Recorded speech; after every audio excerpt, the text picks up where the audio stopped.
ఒక రైతు విజయాన్ని సాధించాడని గుర్తించాలంటే అతని పొలంలో పండిన పంటలను బట్టి కాదు. ఎందుకంటే ధరలు లేనప్పుడు పంట ఇరగగాస్తే మాత్రం ఏం లాభం? అందుకే తెలివితో వాతావరణ అనుకూలమైన పంటలను పండించి అందులోనే లాభాలను గడించే ఆలోచనను మాత్రమే మనం ప్రశంసించాలి అనేది నా వాదన. అయితే తమిళనాడులోని పొల్లాచి ప్రాంతానికి చెందిన రైతు పల్లువన్ కథ కూడా అలాంటిదే. ఒకప్పుడు అతని జీవితం కూడా అందరి రైతుల జీవితాల్లాగే ఉండేది. ఉదయం పొలానికి వెళ్ళడం, సాయంత్రం ఇంటికి రావడం, వర్షాల కోసం ఆకాశం వైపు ఎదురు చూడడం, మార్కెట్ ధరల కోసం వార్తలు వినడం, ఇవే అందరిలాగే అతను చేసేవాడు. కానీ ఎంత కష్టపడినా చేతిలో చిల్లిగవ్వ మిగిలేది కాదు. ఆఖరికి నిరాశే మిగిలేది. ఎందుకంటే అతని పొలంలో ఒకే పంట పండేది. అదే కొబ్బరి పంట. కొబ్బరి ధర బాగుంటేనే ఆ కుటుంబానికి ఆదాయం, లేకపోతే పస్తులే. ఒక చెట్టుకు ఏడాదికి రూ. 500 ఖర్చు పెడితే తిరిగి వచ్చేది మాత్రం కేవలం రూ. 300 అనేలా ఉండేది వారి పరిస్థితి. అంటే చెట్టు పెరిగే కొద్దీ లాభం కాదు, నష్టమే మిగులుతుంది వారికి.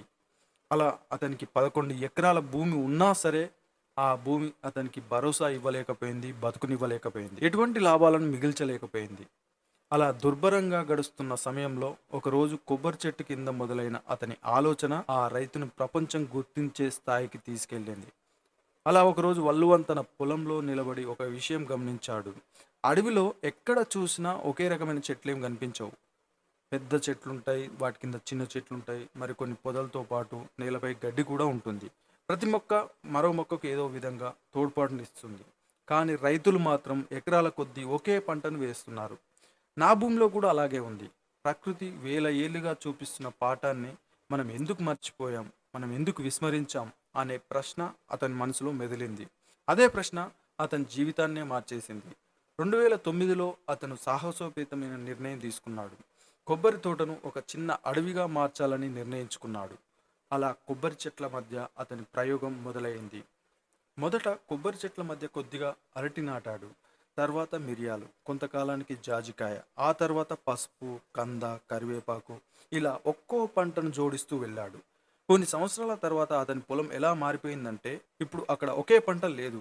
ఒకే భూమిలో కొబ్బరి, జాజికాయ, మిరియాలు, 7 రకాల అరటి తోటలు, పసుపు, కంద, కరివేపాకు, ఔషధ మొక్కలు, పశువులకు మేత ఇచ్చే గడ్డి, 30కి పైగా పండ్ల రకాల చెట్లు పెరుగుతున్నాయి ఇప్పుడు అక్కడ. ఎత్తులో కొబ్బరి చెట్లు ఉంటాయి, వాటి మధ్య మిరియాల తీగలు, కింద అరటి చెట్లు, అరటి నీటిలో పసుపు, నేలకు దగ్గరగా కంద. ఇది ఒక వ్యవసాయ క్షేత్రం కాదు, ప్రకృతి స్వయంగా రూపొందించిన జీవ వ్యవస్థ, అంటే బయోడైవర్సిటీ అంటారు కదా, దానిలాగా కనిపిస్తుంది. దానివల్ల అతనికి ఒక విషయం బోధపడింది. తన పొలంలోని పంటల్లో కొన్నింటికి ధర పడిపోయినా భయం లేదు. అది ఎలా అంటే, ఒకప్పుడు కొబ్బరి ధర పడిపోతే వల్లువన్కు నిద్ర పట్టేది కాదు. ఇప్పుడు ఎలా, నా కుటుంబం ఎలా, పరిస్థితి ఎలా గడవాలి నా పూట అంటూ బాధపడేవాడు. ఇప్పుడు మాత్రం ఆ పరిస్థితి పూర్తిగా మారిపోయింది. ఎందుకంటే అతని ఆదాయం ఒకే పంట నుంచి రావడం లేదు. కొబ్బరి ధర తగ్గిందనుకోండి, జాజికాయ అమ్ముడవుతుంది. జాజికాయ ధర పడిపోతే అరటి ఆదుకుంటుంది. అరటికి మార్కెట్ లేకపోతే పసుపు నిలబెడుతుంది. ఇలా ఒకటి కాకపోతే మరొకటి, మరొకటి కాకపోతే ఇంకొకటి. ఇలా రైతు జీవితంలో ఉన్న అతిపెద్ద ప్రమాదం ఏంటో అతను గుర్తించాడు. అదే ఒకే ఆదాయ వనరుపై ఆధారపడటం. ఆ భయం నుంచి ఆ రైతు పూర్తిగా బయటపడ్డాడు. కరువు వచ్చినా అతని పొలం పచ్చగానే ఉండేది. ఎందుకంటే ఆ వాతావరణంకి అనుకూలంగా ఆరుతడి పంటలు వేసేవాడు. అలా ఉండగా 2017లో తమిళనాడు ఆ రాష్ట్ర చరిత్రలోని తీవ్రమైన కరువును ఎదుర్కొంది. చాలా ప్రాంతాల్లో బోర్లు ఎండిపోయాయి. 1000 అడుగుల లోతుకు వెళ్ళినా నీరు కనిపించట్లేదు.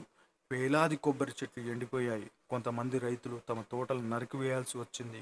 వాళ్ళ కన్నీటి నుంచి కన్నీటి చుక్కలు రాలేదు, రక్తం కారుతూ ఆ రక్తం ఘోషని వాళ్ళు వినిపించడం జరిగింది. కానీ అదే సమయంలో వల్లువన్ పొలం మాత్రం పచ్చగా నిలిచింది. ఎలా? ఎందుకంటే అతను నీటిని కాపాడే ప్రకృతి పద్ధతులను ఉపయోగించాడు. అంటే మల్చింగ్ చేయడం, వర్షపు నీరుని బయటకు వెళ్లకుండా గుంతలు తవ్వించడం.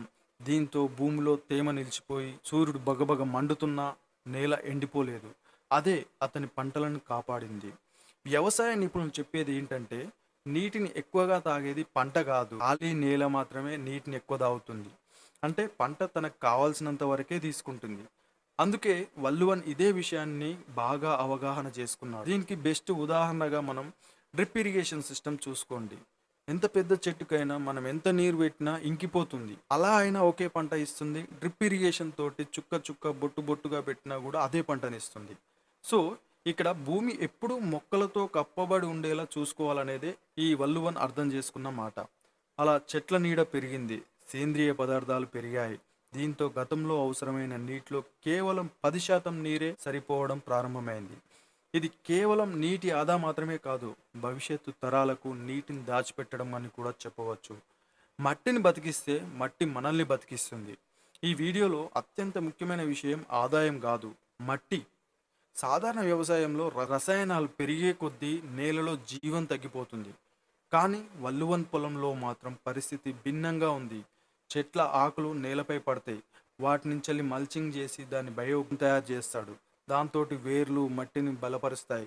సూక్ష్మజీవులు, వానపావులు ఇవన్నీ ఏంటి అనంటే తన పొలాన్ని సమృద్ధిగా పోషకాలతో కూడినటువంటి నేలగా మారుస్తాయి. ఫలితంగా సాయిల్ ఆర్గానిక్ కార్బన్ 0.5% నుంచి 1.56% పెరిగింది. ఇది చూడడానికి మనకు చిన్న సంఖ్యలా కనిపించవచ్చు, కానీ వ్యవసాయ శాస్త్రవేత్తల దృష్టిలో ఇది నేల పునర్జన్మ పొందినట్లే అంటారు వారిని అడిగితే. అలా ఒకప్పుడు ఎకరానికి 30,000 రూపాయల ఆదాయం కోసం రోజంతా కష్టపడి చెమటోడ్చినటువంటి రైతు నేడు అదే ఎకరంలో 2.5 లక్షల నుంచి 3 లక్షల వరకు సంపాదిస్తున్నాడు. అది కూడా తక్కువ నీటితో, తక్కువ రిస్క్తో, ఎక్కువ పంటలతో, ప్రకృతి హాని చేయకుండా. ఇది కేవలం ఆదాయం పెరగడం మాత్రమే కాదు, వ్యవసాయంపై ఉన్న ఆలోచన ధోరణి మారడం వల్లే అని అంటారు శాస్త్రవేత్తలు. మరి ఈ పరిణామాలకు కారణం ఏంటి? వల్లువన్ కాదు, కొబ్బరి చెట్లు కాదు, మిరియాలు కాదు. అసలు విజయ మంత్రం వైవిధ్యం. ప్రకృతి మనకు ఎప్పటి నుంచో చెబుతున్న ఒకే సందేశాన్ని వల్లువన్ అర్థం చేసుకున్నాడు.